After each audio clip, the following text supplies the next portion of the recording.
I actually think that places like Shanghai and some parts of Western Europe are on the cutting edge, along with some of the bits of the U.S. But really at a par. I mean, the U.S. in many respects, there's a lot of advanced e-commerce, but I can tell you it's very advanced in places like Shanghai and Western Europe as well. And the penetration of e-commerce in aggregate is even higher in some of those places than even the US. So, when you want to learn what's going on, I would be just as tempted to tell you go to Shanghai as stay in New York. And how do you market in that circumstance? I mean, we're used to going to a fast food restaurant, for example, and there's a Coca-Cola there. It's on the menu. Yeah. So let's have that Coke or that Diet Coke. Yeah. You don't have that when you're on your app. No, but you have to get it. I mean, if you went back even 2 or 3 years in China, for example, when a lot of the apps and the mobile payment systems came in, we weren't on the menu. Actually, even worse, we were trying to sell perhaps a returnable glass bottle to the restaurant, which had no way of being in the delivery system. So we've had to re-engineer our business system very quickly to both be present on the app. So what's the virtual representation of what you'd normally see in the store? And how do we change the packaging portfolio so that we can be part of the delivery system? And you have a lot of places in Shanghai where food ordered on apps and delivered is 30–50% of the restaurant sales. That's the relationship with the consumer. Talk about Coca-Cola as Coca-Cola. How is technology changing the way you do business, and for that matter, your workforce? It's changing it in lots of profound ways. I mean, in simple terms, you go back 10, 20 years, we were a large company and we're one of the few that could afford to invest in expensive IT systems and do our own stuff, our own programs, our own server farms. You wind forward to today, that's no longer the model. We've had to move to the cloud. We've had to move to standard programs that whole industries use, and we had to use the mobile. The one thing I always say to the IT department is, just put it on the phone. Everything can be done on the phone. Let's just move everything to mobile on the phone. The old days of IT had training budgets. Why? Everyone knows how to use the apps on the phone. So it's profoundly changing the way that we work, and I think it's going to continue to flow through the organization. We have a big program of digitizing the company. Does that translate into fewer employees as a practical matter because of the efficiencies from digital? I think it for sure it changes into a different profile. I mean, people are having to adapt to doing things in a different way. We've actually made a lot of changes in our IT departments to move to a different skill set. So it's certainly changing the nature of employment and the sorts of profiles you want. Whether we buy the services ourselves or we buy the services or do it ourselves makes a difference as to where the employees are.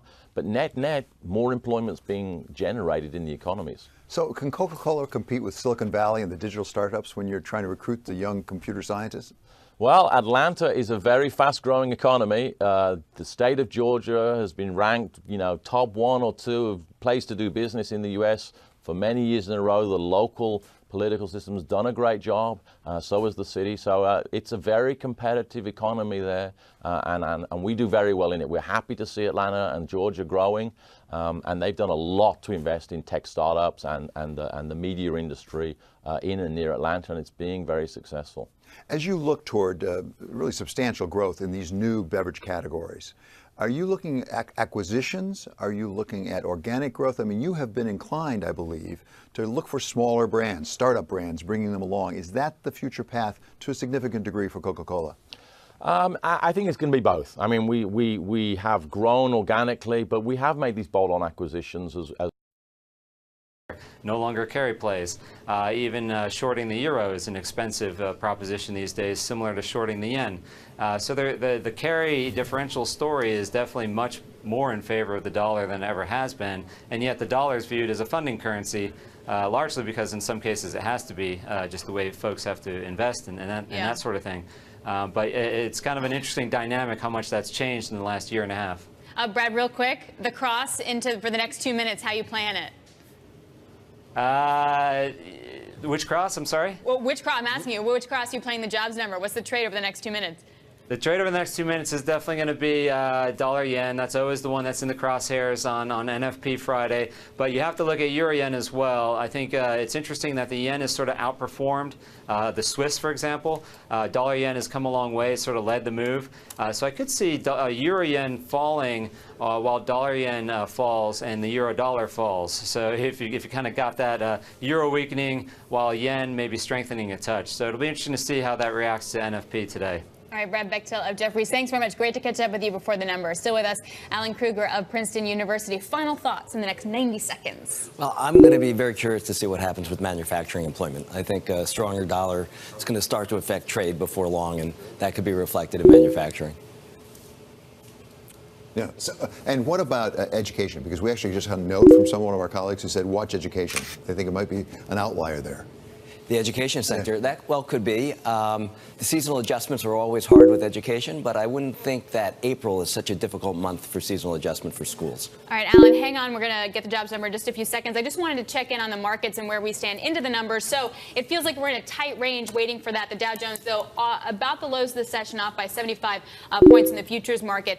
The dollar spot index modestly higher. It's a G10 currency story as euro dollar grinds lower. European stocks also down by up by about 0.2%, and buying on the long end seems to be the trade. Flattener for the 210s and the 530s as the 10-year yield grinds lower, about 2.93%. So now we want to get to the latest read on jobs with Bloomberg's Katya Dmitriev. She joins us live from the Labor Department. Katya?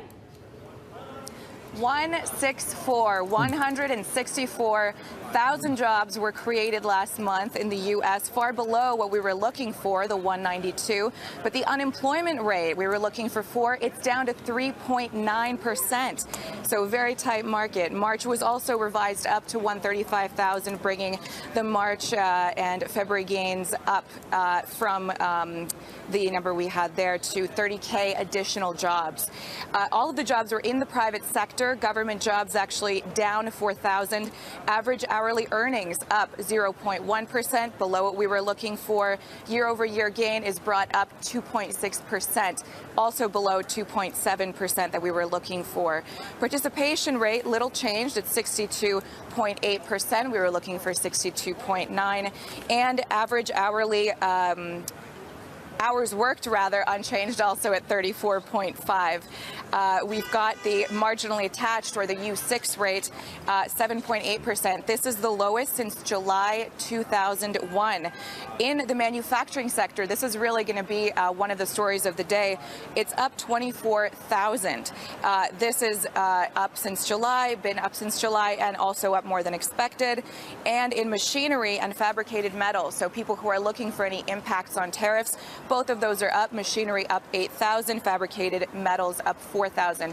Women and African American also the tightest unemployment we've seen in a while. For women, lowest since 2000. For African Americans, lowest on record, 6.6%, the lowest since 1972. All right, thank you very much, Bloomberg's Katya Dmitrieva in Washington. The market on its foot now. You're seeing a lot of buying coming in. The 10-year yield feels like it's dropping like a stone. The dollar also turning negative.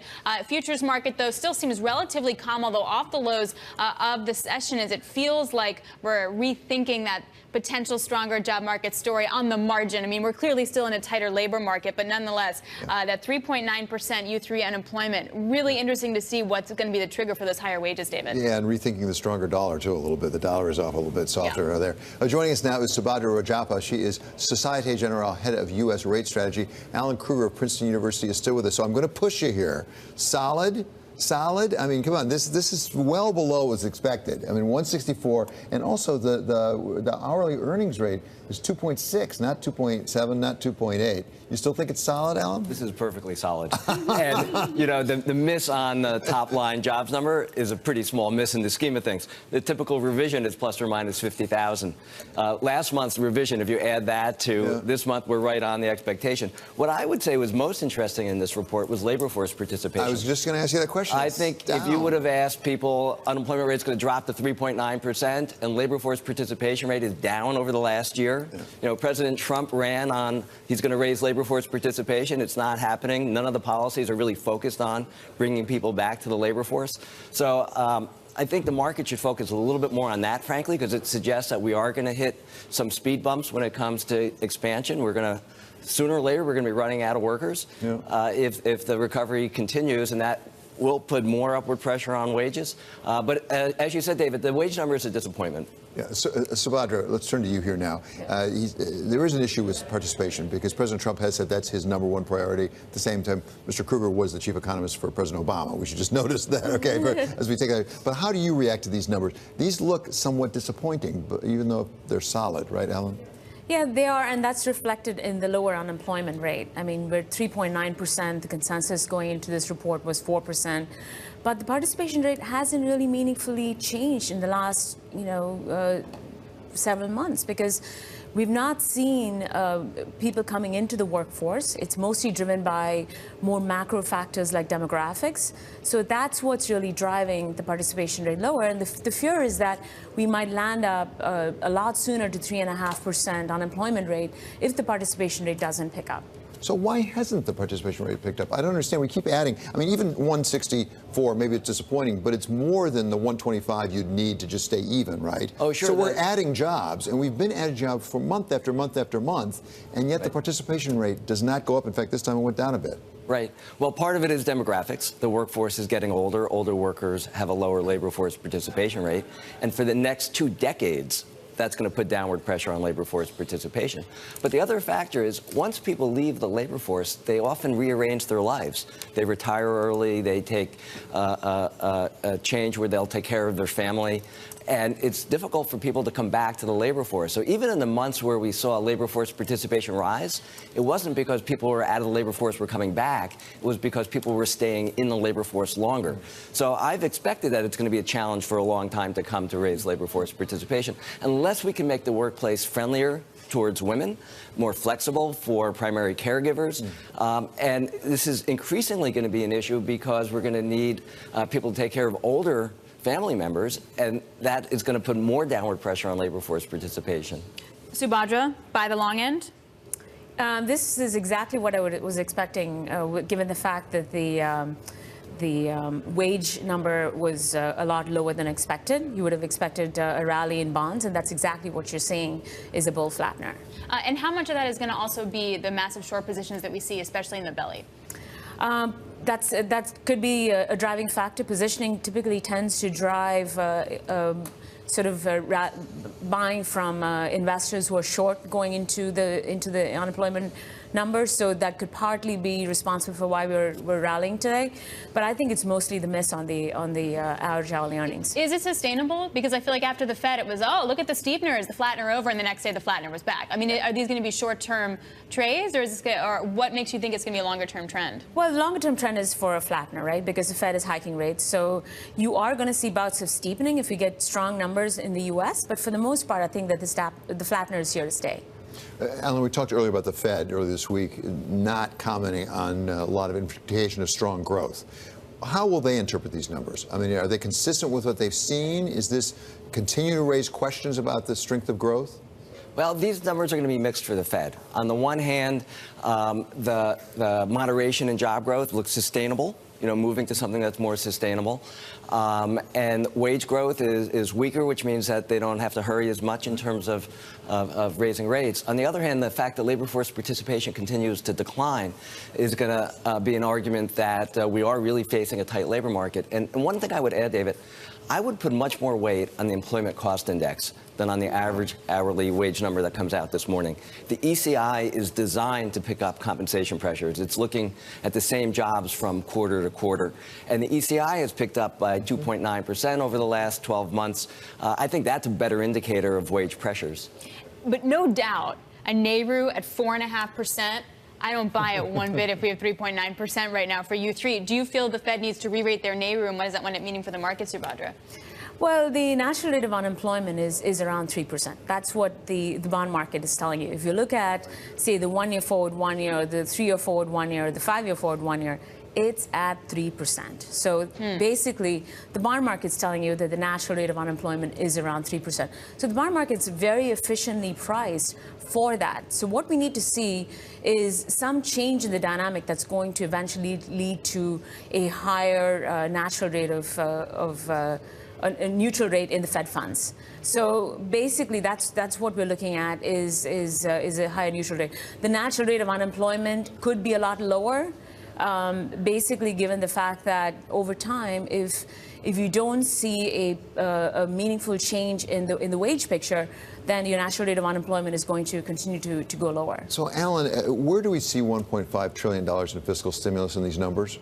Or is it too soon? You don't. Well, why not? You don't. I mean, you don't see too much of a pickup in investment. The only pickup in investment we've seen was because of oil, which is driven by oil price going up. Why not? I think it was a poorly targeted tax cut. And maybe over time it'll lead to more investment, and that'll filter through to the rest of the economy. But so far, what it's done is increase stock valuations and led to more stock buybacks. Favorite trade, Subhadra? Right now, I would say long the belly. I mean, we're long the belly in 5 cents 30s. I think that trade probably works over the near term. We think that the flattener is here to stay. All right, Subhadra Rajaba, thank you very much. SocGen, great to catch up with you. Alan Kruger, Princeton University, is sticking with us. All right, let's recap the jobs number here, weed through it all. So the headlines is a 3.9% unemployment rate. That's the lowest since December of 2000. Also, you had jobs missing forecast coming in at 164,000. If you dig below the details as well, the service sector hiring was really disappointed. Construction rebounded, but service sector was rough. Wage growth also not matching its estimates there, coming in at 2.6%.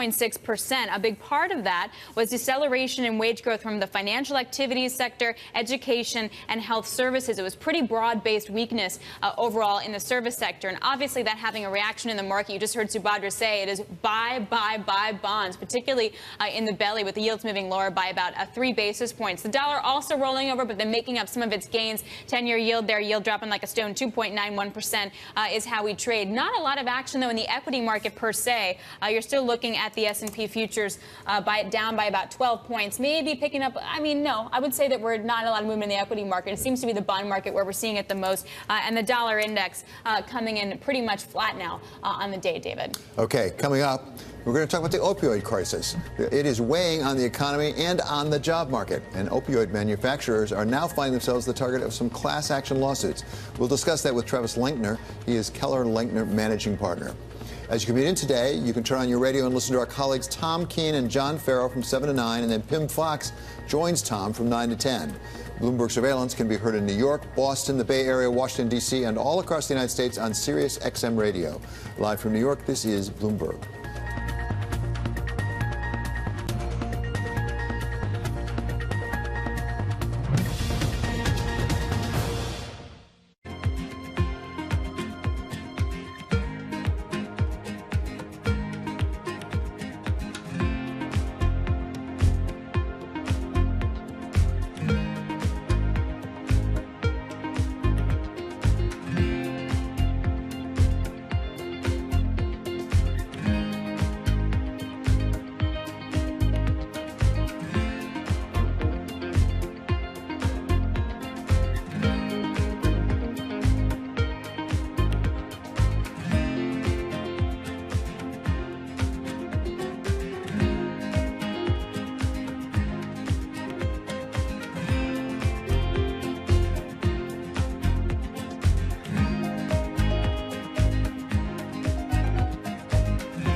This is Bloomberg Daybreak. I'm Kaylee Lyons in the Hewlett-Packard Enterprise Green Room. Coming up in the next hour, Rick Reeder, BlackRock Global Fixed Income CIO.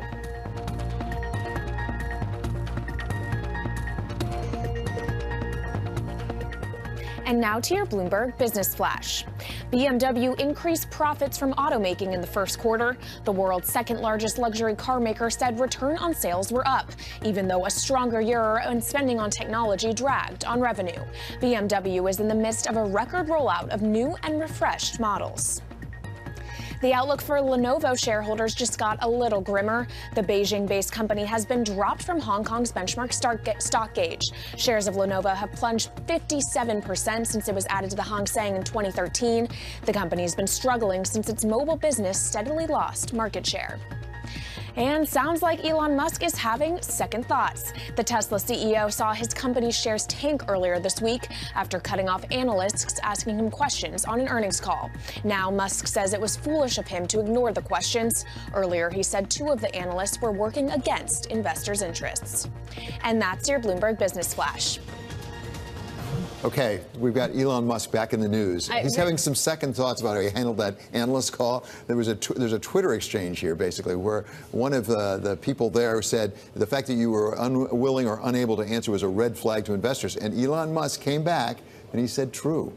Yeah, I was going to say, literally when I saw Elon Musk, I was like, who just schooled him? Yeah. And it was a tweet from Atariaxa Invest, who said, the fact you're clearly unable or unwilling to give a straight answer to valid and pertinent cash flow questions is a huge red flag to any investor. Also the fact that the bond yield for Tesla went up yesterday and the equity price sunk, and he knows he's got to raise more cash. Well, I was going to say, the answer to the question, who schooled him? It was the equity market and the bond market. You all had to look at that. You didn't know anything to tell you. That was not the right way to handle it. He was getting killed. I think it was like 8%, or we saw that handle for their bond issuance. So anyway, eating some crow. Well, these analyst calls have been pretty eventful this year. Yeah, right? Yeah, for sure.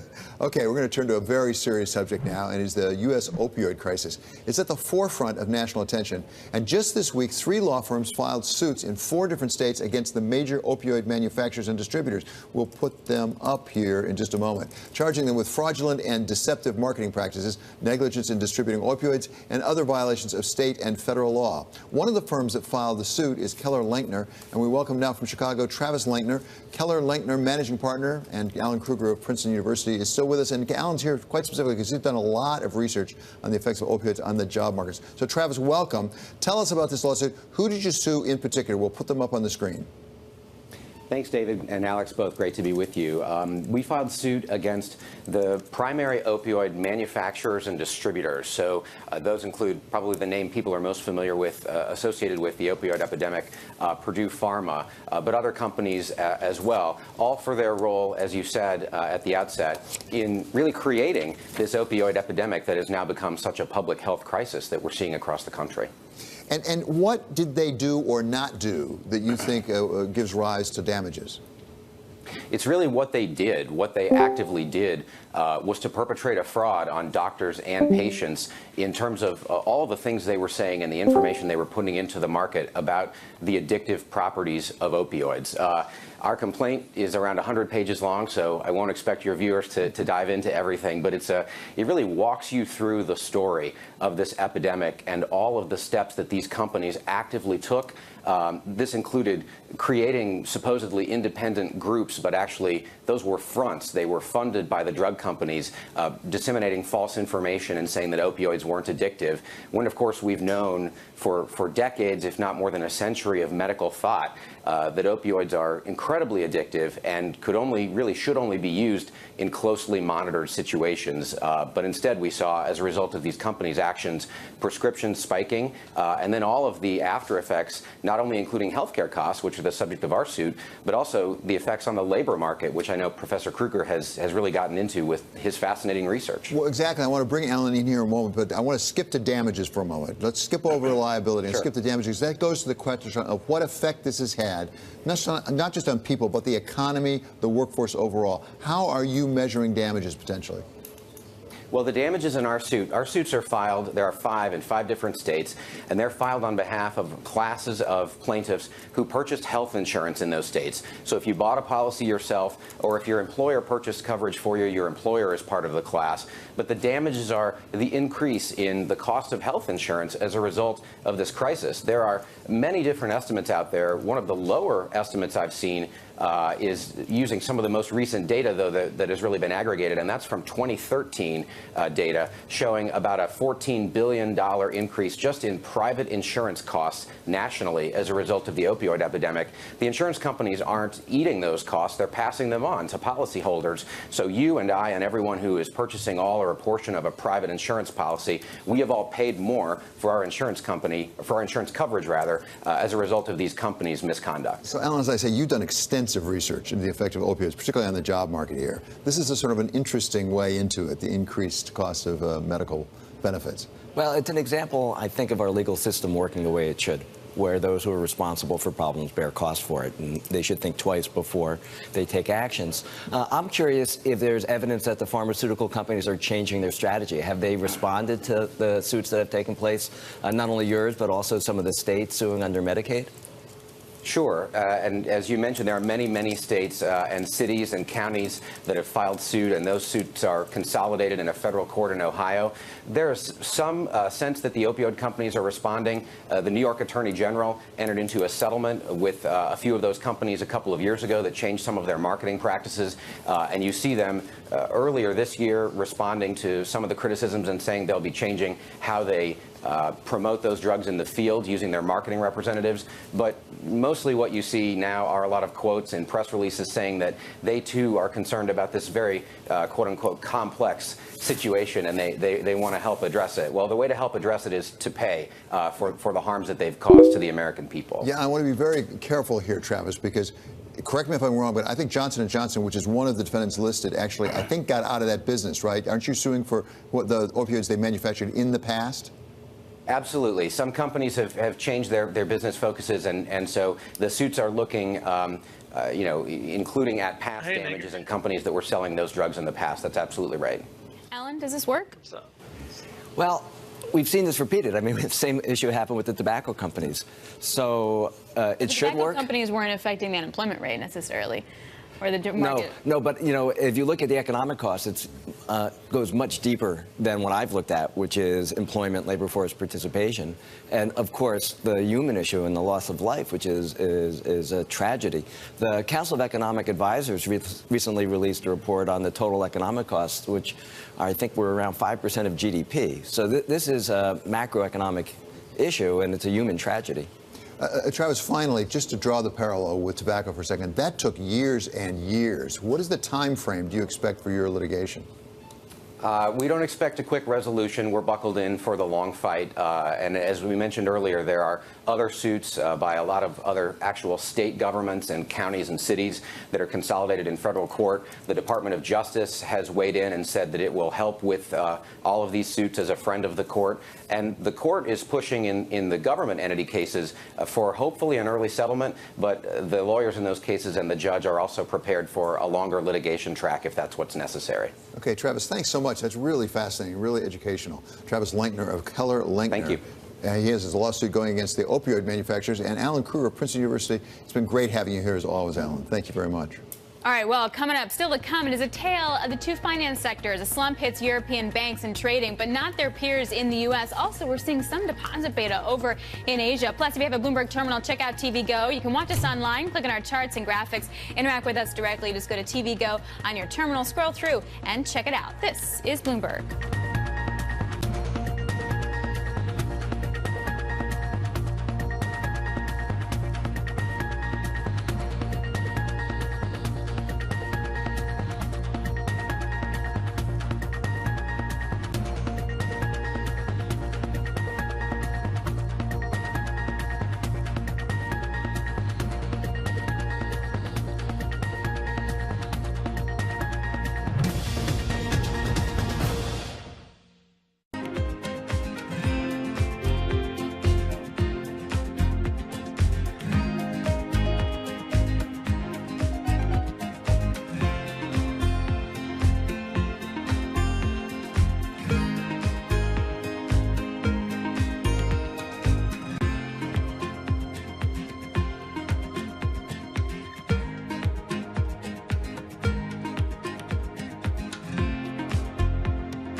right, David, what I'm watching, I was watching a zillion things this morning, but now I'm watching the slowdown that we saw in wages, the deceleration, and it was really broad-based. If you look at like the 12, 13 measures, about 9 of them were all lower. In particular, financial services, you had healthcare and education all moving lower as well. It wasn't just one industry, it was all of it. And then at the same time, you have a 3.9%, finally a 3-handle on that U3 rate, so the lowest since 2000 in December. So how does that wind up shaking out? And that's really the question for the bond market today and the FX market as well. And the big question is this just a lag? It takes time, but that lag is getting pretty long at this point. At what point are things like globalization and digitalization, things like that, changing the entire model so that just is never going to be wage pressure? And is it the number, the 3.9%, or is it going to be the rate of change? So all of a sudden we go to 3.5. Is that going to wind up triggering that Phillips curve that we seem to be missing? And the market reaction straight up pretty stark. It's by the belly, although we're off sort of the highs that we saw as the yields are down by about 2 basis points. And in the dollar world, the dollar seems to be holding steady, but I'm very interested in the impact in EM.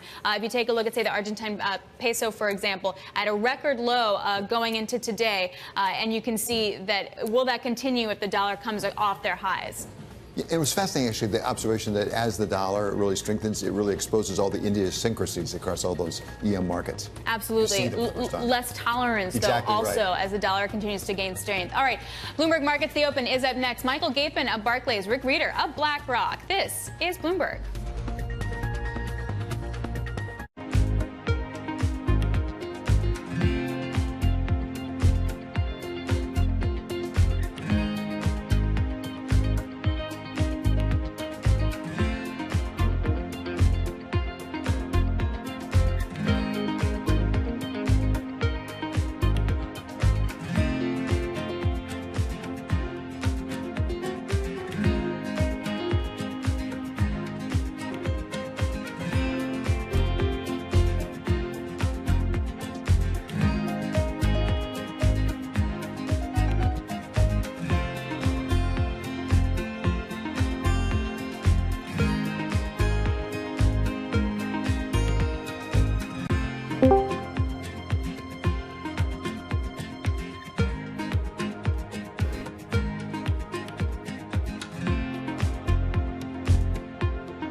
From New York City for our viewers worldwide, I'm Jonathan Ferro. 30 minutes until the start of trading. This is the countdown to the open.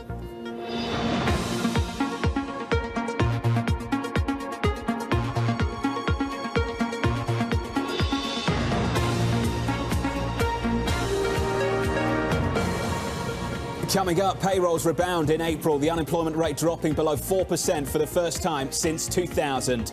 No deal. The US trade delegation returning from Beijing with key differences remaining unresolved. And Elon Musk still swinging, taking aim at analysts pushing what he calls a Tesla short thesis, but admitting he was foolish to ignore them. In the markets, futures are just a little bit softer, down 7 and off the lows, down by almost 1/3 of 1%. In the FX market, the dollar showing a bit of strength with euro dollar down 0.2% to 119.65, and treasuries keeping that post-payrolls bid. Yields lower by 2 basis points to 293 on a US 10-year. Let's begin with a payrolls report, shall we? The economy adding 164,000 jobs in April, just falling short of estimates. The unemployment rate falling to a stunning 3.9%, and average early earnings coming in at 2.6%. We caught up with Alan Kruger of Princeton University, the professor and former White House chief economist, to react to the numbers. I think if you would have asked people, unemployment rate is going to drop to 3.9% and labor force participation rate is down over the last year. Yeah. You know, President Trump ran on he's going to raise labor force participation. It's not happening. None of the policies are really focused on bringing people back to the labor force. So I think the market should focus a little bit more on that, frankly, because it suggests that we are going to hit some speed bumps when it comes to expansion. Joining us around the table is Rick Reeder, BlackRock Global Fixed Income CIO, Ed Yardeni of Yardeni Research, the founder and CIO, and Robert Tipp, PGIM, Chief Investment Strategist. Rick, let's begin with you, sir. Your thoughts on a payrolls report? So maybe, I think versus consensus a little bit underneath. I have to say, though, I'm pretty blown away that we're still creating a 3.9 unemployment rate. I went back and looked at, we think we're going to go to 3.5, maybe a bit below that. Since 1970, it's almost 50 years. You've never seen that number. This is some pretty incredible stuff. We look at earnings reports, and you look at industries like trucking or construction. You look at the bounce back in construction. This number, it's hard to find the people. Yeah. So now I think the number is certainly not going to change the Fed. It's certainly, it's interesting. The market's right before where we were exactly the rates markets to the tick. We're exactly where we were before the number. I think the markets are suggesting this is pretty much as expected. Maybe a bit softer if you're really technical, but it's not going to change the Fed at all. And a similar move in FX. In the immediate aftermath of the report, the dollar kind of weakened off the back of some dollar strength. We've gone straight back to where we were. Ed Yardeni, a 3-handle on unemployment. Right. That's stunning.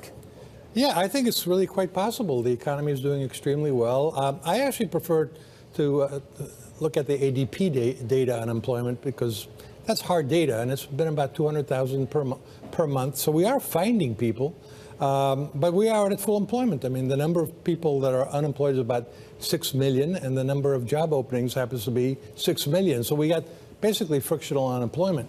And the extraordinary thing is, I mean, the Phillips curve may be dead. It's certainly flattened out pretty dramatically, which is what dead people usually do. They kind of go into a coma and they lie flat. Yardeni. Robert Tipp, your thoughts? Unemployment down to 3.9 and average hourly earnings disappointing. It's not the kind of relationship you expect to evolve. Average hourly earnings to flatten out, but unemployment to carry on going lower. When you look through, I mean, some things are working really exactly as expected. I mean, we had the ECI the other day, even underlying these average hourly earnings, there's a very slow improving trend.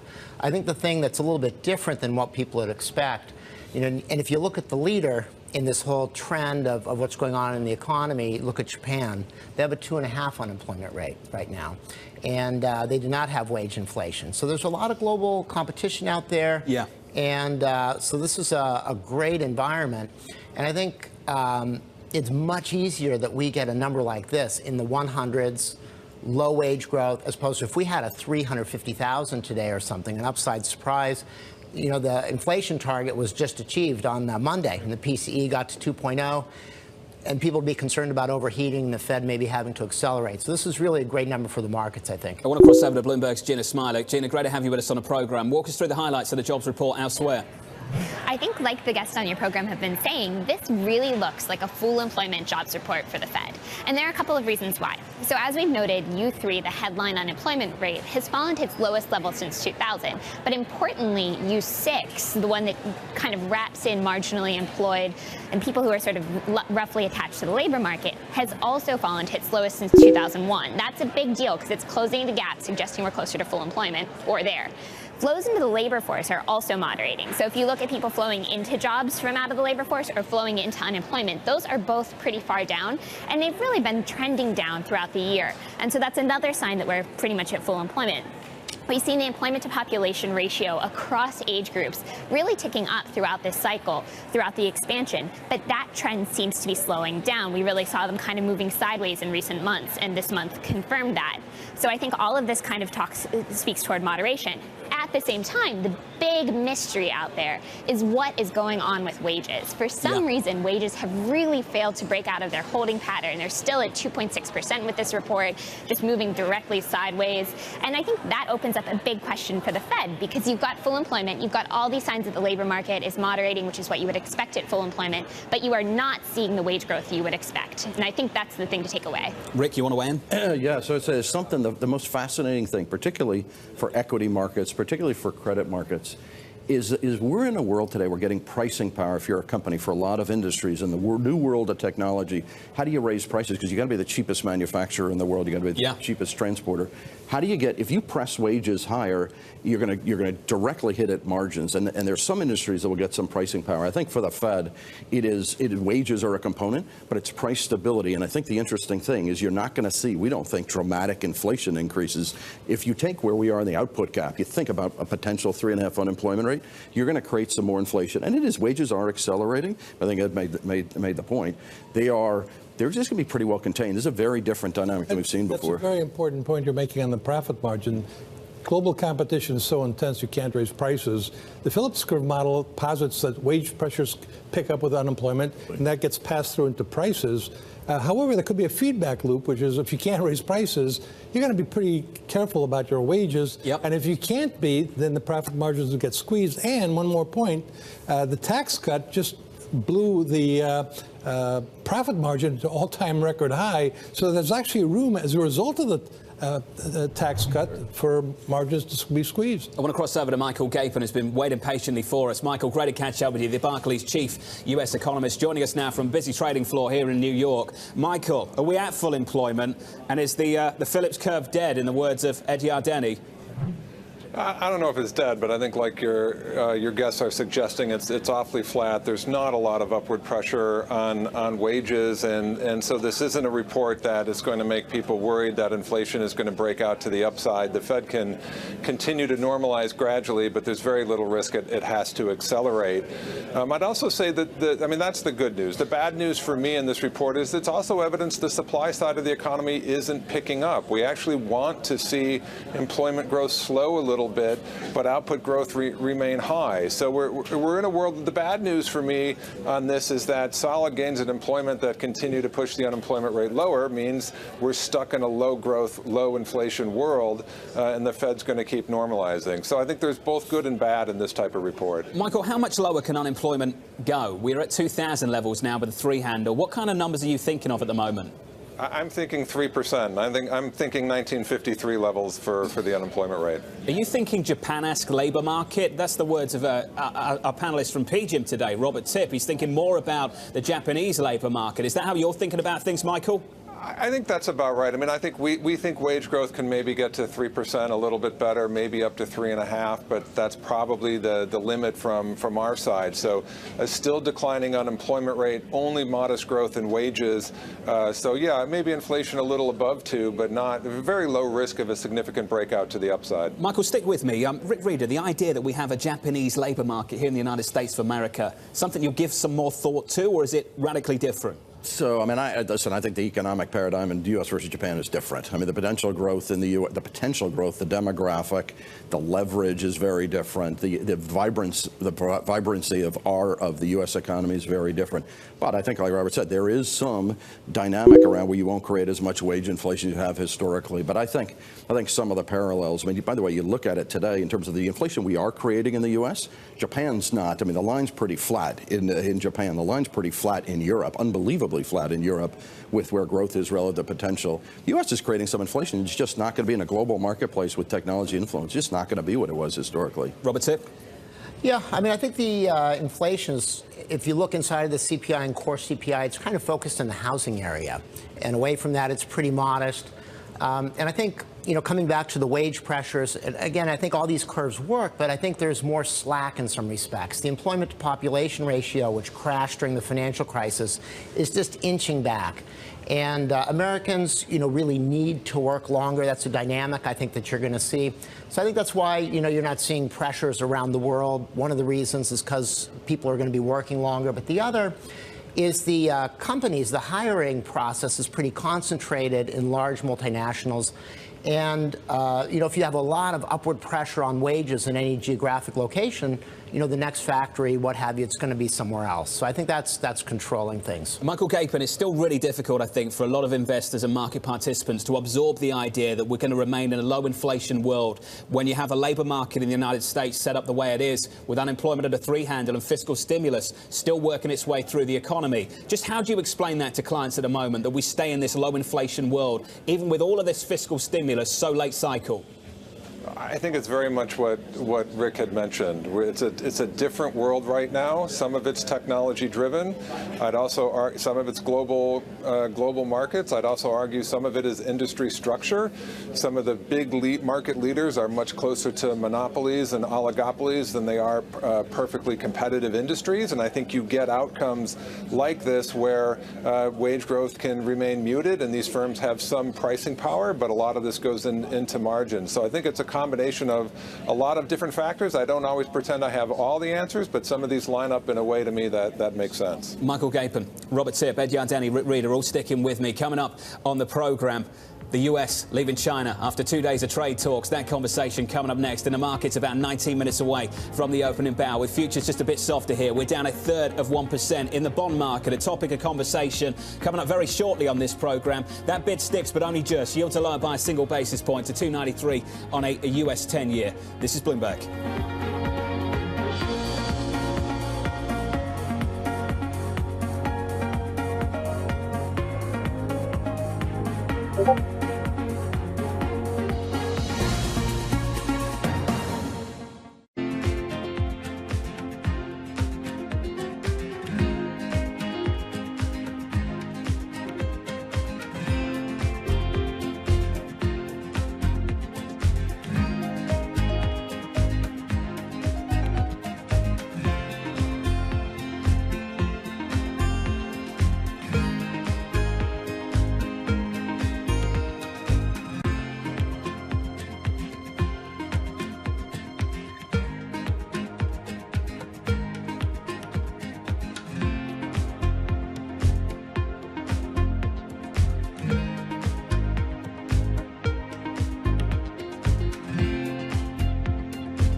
Futures softer this Friday morning ahead of the open. We're down 8 points on the S&P 500, negative 1/3 of 1%. Another topic of conversation is trade. Negotiations between the United States and China ending in Beijing with an agreement to keep talking, but little else. Treasury Secretary Steven Mnuchin asking China to decrease the trade deficit by at least $200 billion by the end of 2020. Wall Street reacting to the news on Bloomberg.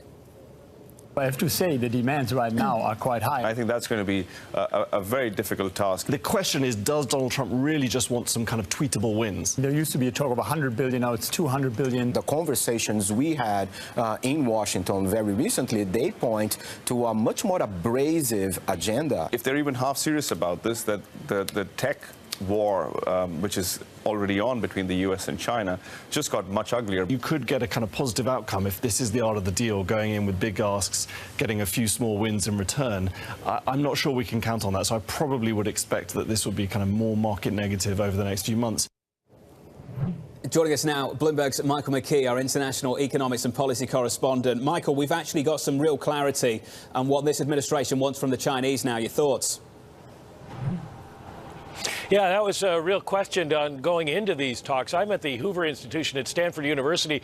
A lot of Fed officials and economists here, and yeah, the economy, the fiscal stimulus, top of the list. But we had a dinner last night, and everybody wanted to talk about what was going on with China. And the big question going into the talks was, what did Donald Trump want? Nobody here thinks anybody on the U.S. plane had any decision-making authority. And now we know, not just the $200 billion cut, a huge cut to try to make in 2 years, but also the U.S. wants China to stop subsidizing its Made in China 2025 program, their effort to try to control the industries of the future. China has said, no way, that's a non-starter. They want to stop the government-sponsored cyber intrusion and intellectual property theft that the U.S. has been complaining about. That's probably a legitimate demand by the U.S.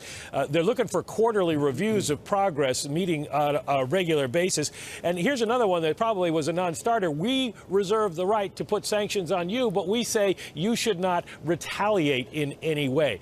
And of course, that was rejected by the Chinese. They had their own demands. They're looking at the U.S. to lift exports on high-tech goods. In particular, they say you want us to cut the trade deficit, but you won't sell us what we want.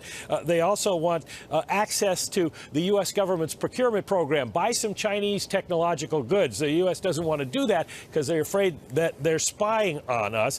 And again, they don't want any additional 301 investigations like the one that they just did. And also, they put in a demand at the last minute to adjust those sanctions on the ZTE Corporation. The U.S. isn't going to do that either. So the two sides are really, really far apart at this point, John. Bloomberg's Michael McKee. Great work. Really appreciate your time. Much more from Mike throughout the day right here on Bloomberg TV. Michael Gapin, I want to pick out some of the highlights from Mike's commentary. The two big issues. Can the Chinese bring down their trade deficit by $200 billion? The other one, will they stop subsidizing Made in 2025 industries? The big Made in China plan. Is one much more difficult to get the Chinese to agree to than the other, Michael? They're both probably equally difficult. I know that's a bit of a cop-out answer, but I mean, shrinking the trade deficit with China by $200 billion by 2020, I mean, that's a non-starter, and that's just, it's honestly not going to happen. There is a legitimate beef on the side of the U.S. about intellectual property theft and technology transfer. This has been in the making for several decades. I don't think it's going to get resolved in 1 or 2 or even 3 meetings.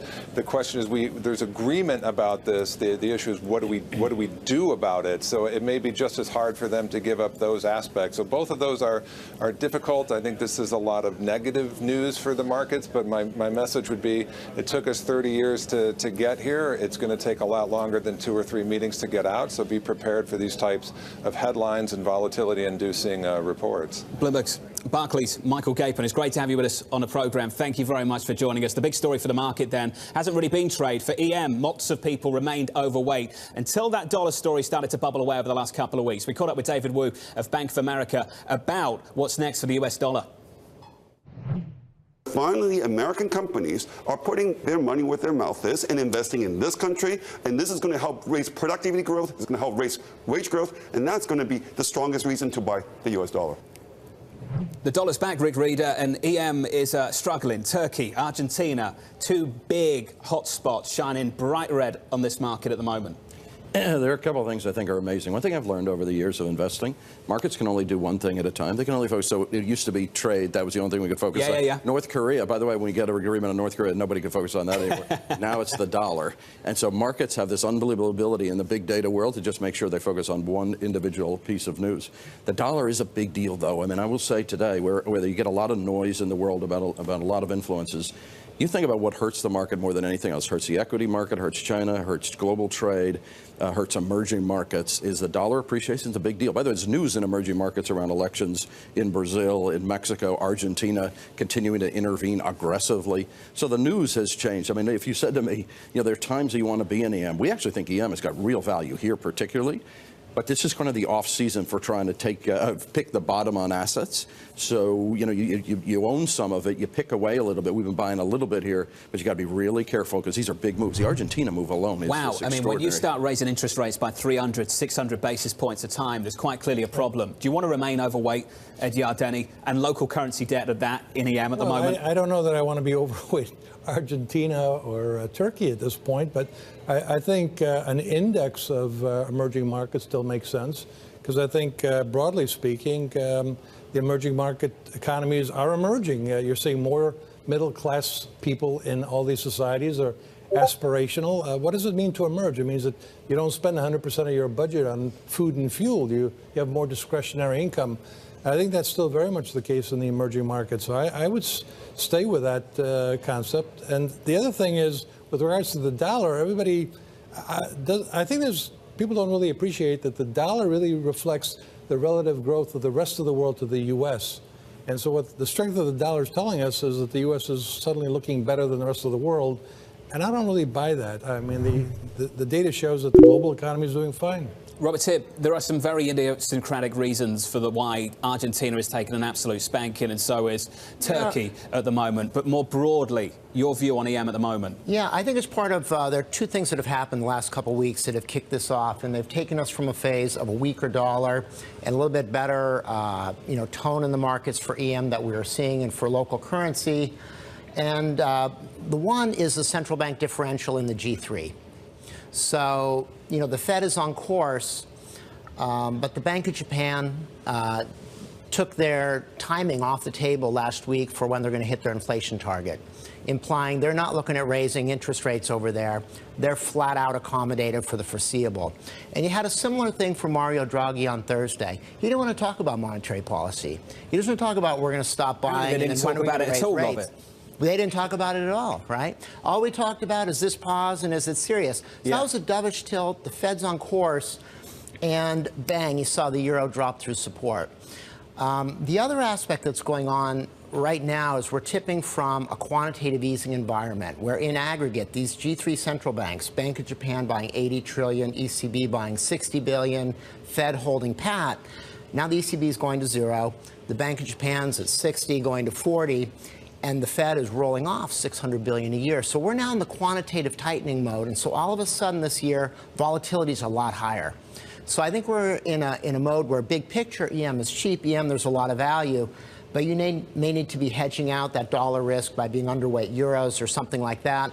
And I think this is contributing to a lot of the sogginess we're seeing in some of the spread markets. We're in a quantitative tightening environment, not a QE environment anymore. Robert Hipp from PGIM, Rick Reader of BlackRock, and Ed Yardeni of Yardeni Research will be sticking with me. Much more on the bond market in just a moment. Coming up on this programme, the analyst action that you need to know. That's coming up next in our morning calls. Ahead of the open, about 7 minutes away from the cash open, with futures softer here, down 0.5% on the S&P 500. The bond market shaping up like this. No real drama in treasuries or FX off the back of that payrolls report. 293 yield on a 10-year. Euro dollar moving much lower. Some dollar strength there. 119.19 off the back of a couple of weeks of dollar strength. It continues. This is Bloomberg.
The opening bell just under 5 minutes away with futures near session lows down by about 0.6%. I want to run you through some morning calls and look at some of the big movers on the back of analyst recommendations. We begin first up with Riley. B. Riley upgrading Pandora to a buy and raising its price target to $8 a share. The analyst saying the company's near-term opportunities are enticing and worth a shot. Next up, Oppenheimer reiterating its outperform rating on Tiffany and boosting its price target to 115. The analyst noting a stronger global consumer. And finally, Benchmark raising its price target on CBS to a street high of $90 a share. The analyst saying that CBS's investment content is paying off. They're three of the calls on a street this morning then. The big moves as follows. Futures are soft going into the open after a pretty soft week so far on the street. Equities are lower by about 0.6%. Dow futures off by a similar amount. The cash open up next. This is Bloomberg.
25 seconds away from the opening bell in New York City this Friday morning as we head towards a week of losses, a second one down by about 1.5% on the week so far in the S&P 500, with futures a little bit softer here as well. Dow futures down by 136, down 0.6%. A similar move on the S&P 500, negative 0.58%. That's the equity market for you. As you hear the opening bell ring in New York, switch up the board. The story in the bond market as follows. That bid in Treasury sticks this morning. Yields lower by 2 basis points to 293. In the FX market, in G10 more specifically, the stage set like this. The dollar stronger against everything with the exception of the Japanese yen by about 0.5% almost across the board, including euro dollar, which falls to 119.21, down by 0.56%.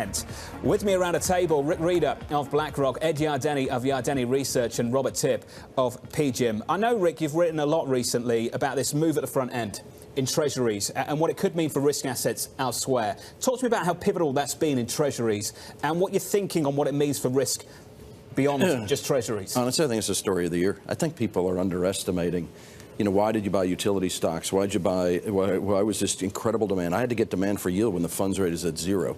I've got to go into, whether it's MLPs, I got to go into preferreds, I got to go into high yield. You lift the front end of the yield curve, part of what the Fed's doing when you tighten, all of a sudden it becomes a viable alternative. You can go, you think about it, you can buy in the front end, you take a little bit of spread risk, you can buy the front end close to 3%. Or you can buy the back end at 3 with 20 years of duration. By the way, we own some back end in more of a barbell structure. But you think about, or I could buy investment grade credit at 3.25, 3.5. Why would I ever do that? Why would I take credit? I don't need to take credit risk. I don't need to take beta risk. I don't need to take equity risk. I can create real yield now. I think people are underestimating that shift up in the front end influences all how you think about portfolio construction up and down the capital stack now. It's part of why I think the equity market's a hard time. There's a real alternative. Do I need dividend stocks? I still think they're okay, but boy, I don't need them as much as I used to. Yeah, we've had so many conversations around this table, Robert, about equities and things like trade, protectionism, things like geopolitics, maybe peak earnings.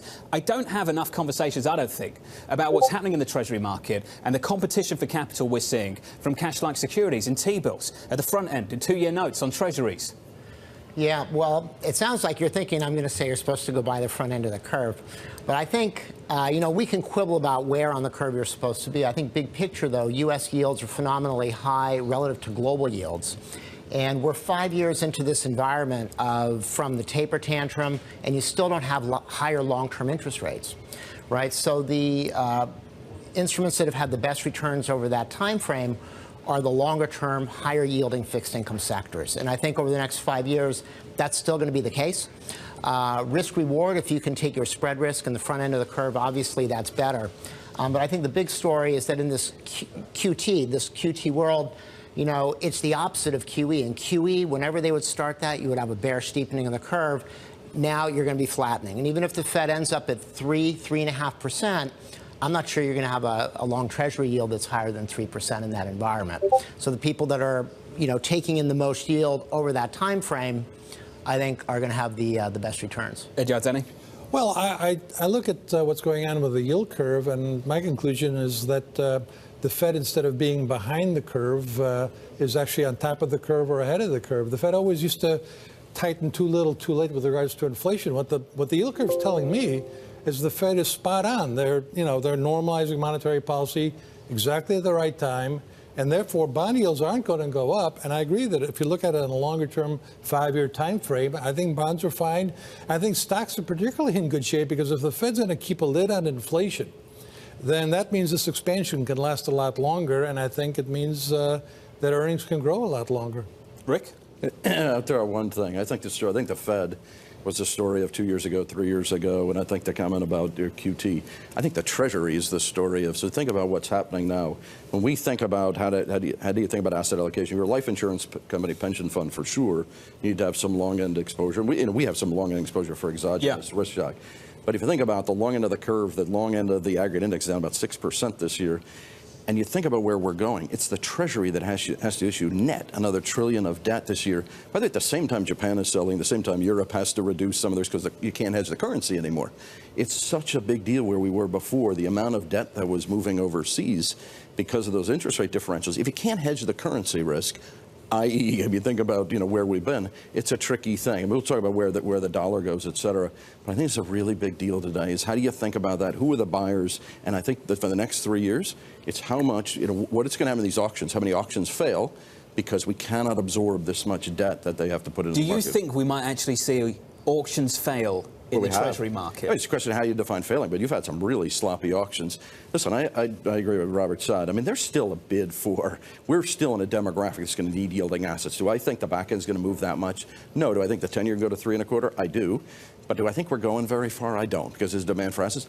But we're going to have to absorb an awful lot of debt, which will be a substitute for you're going to crowd out private investment to a large extent because you're going to have to fund a tremendous amount of Treasury debt. So here's a question for money managers on Wall Street at the moment that maybe charge a decent amount to manage people's money. How do you convince them that they need you to manage the money? Not necessarily you specifically, but if you're an active manager at the moment, when there's less incentive to take credit risk, less incentive to take duration risk, and if you want a fixed income allocation, go and get it yourself and just buy short-term Treasuries. So it's a big deal today. It's a question of can you, and yet if you look at it in fixed income, active management almost outperforms virtually every year across the industry. Absolutely. It's because you have so many tools at your disposal. If you take just a straight index and you think about what, the index is going to get you just the average across a curve. By the way, there are opportunities in the curve. There's opportunities in credit. There's opportunities to underwrite assets directly in the securitized market to create much, much better yield, much better parts of the capital stack, better attachment points. That we think in fixed income, it's not a homogeneous market. Yeah. You have unbelievable number of opportunities to create a differentiated return because of how heterogeneous the market is. Still money to be made here, Robert? Yeah, I mean, the equity side is obviously much harder, and managers have a much harder time fighting it out there. But in terms of bonds, I mean, there are inter-country plays, there are currency plays, and all of the opportunities within U.S. and within every market across sectors. So I think there's a lot of opportunity out there. When the spreads have come in wholesale from wide levels you had in 2016 or 2008, people get cautious straight away at that point. But usually you have volatile spreads, but outperformance by spread product until you get to a recession. And as Ed was talking about, I mean, this is a dramatically different Fed. These expansions don't die of old age. The Fed kills them. And the Fed had the opportunity this week, if they wanted to say, hey, actually now we're at the inflation target, maybe we should hike a little bit faster, because that's how they've always done it in the past. In the late 90s and the mid 90s, they go 25, 25, and then they start with the 50s and 75s. They didn't do that. They stood pat. They emphasized the symmetry. So in a really long cycle, I think there's a lot of opportunity, and the spread products, best picks are going to continue to outperform. Just to get a follow-up from a viewer, Rick, really quickly, on the front end of the yield curve, the viewer question coming in across the Bloomberg, a negative real rate at the front end. At this stage in the cycle, full employment, real rates should be 200 basis point real. They're not. What's your view on that, and does it imply that real rates need to go a whole lot higher at the front end still? So it's a question of, so you think about where we are today, where are real rates going to be in the front end? Where are they in the back end, by the way? If you pressure real rates are in the back end, the pressure on price is going to be significant. Where should real rates be in this cycle? It's a question of how durable do you think this inflation dynamic is over the longer term. I would argue we're going to be in a much lower real rate dynamic because of demographics. By the way, I think you're front-loading a lot of growth into the economy today. Where we're going to be in 2020, one of the things the Fed has to think about in 19 is where are we going? You front-loaded through stimulus. You're front-loading a lot of growth. What is real rate in an environment that may have a burst of growth and then see it start to atrophy?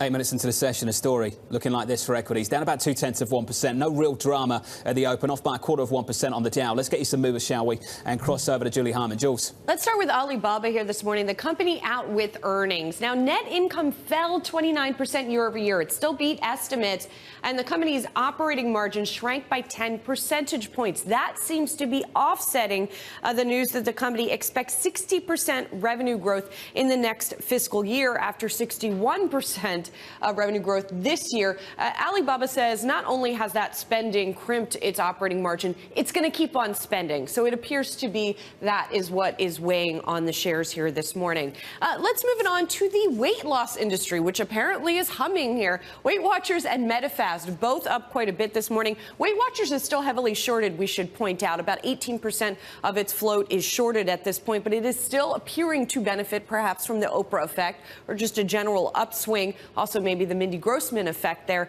as the CEO of the company. Subscribers up 29%, a record 4.6 million signed up for the company's meetings and online programs. That's up 1 million from 2017. And first quarter earnings beating estimates. MetaFast, which is already up 42% this year, that company predicting 2018 earnings above estimates after its first quarter earnings were double what analysts were predicting. And finally, moving on to the auto industry. A little bit of a different story from the automaker we were focusing on a lot yesterday. Ferrari shares up 3.4%, and that's after CEO Sergio Marchionne said production's at full capacity and most of its model cars are sold out this year and partially into next year. This is after Ferrari yesterday morning reported that its EBITDA had risen 13% above estimates. The shares were up 4% yesterday in reaction to that. Then the Marchionne comments coming after the close of trading here in the U.S., and so that's why they're getting another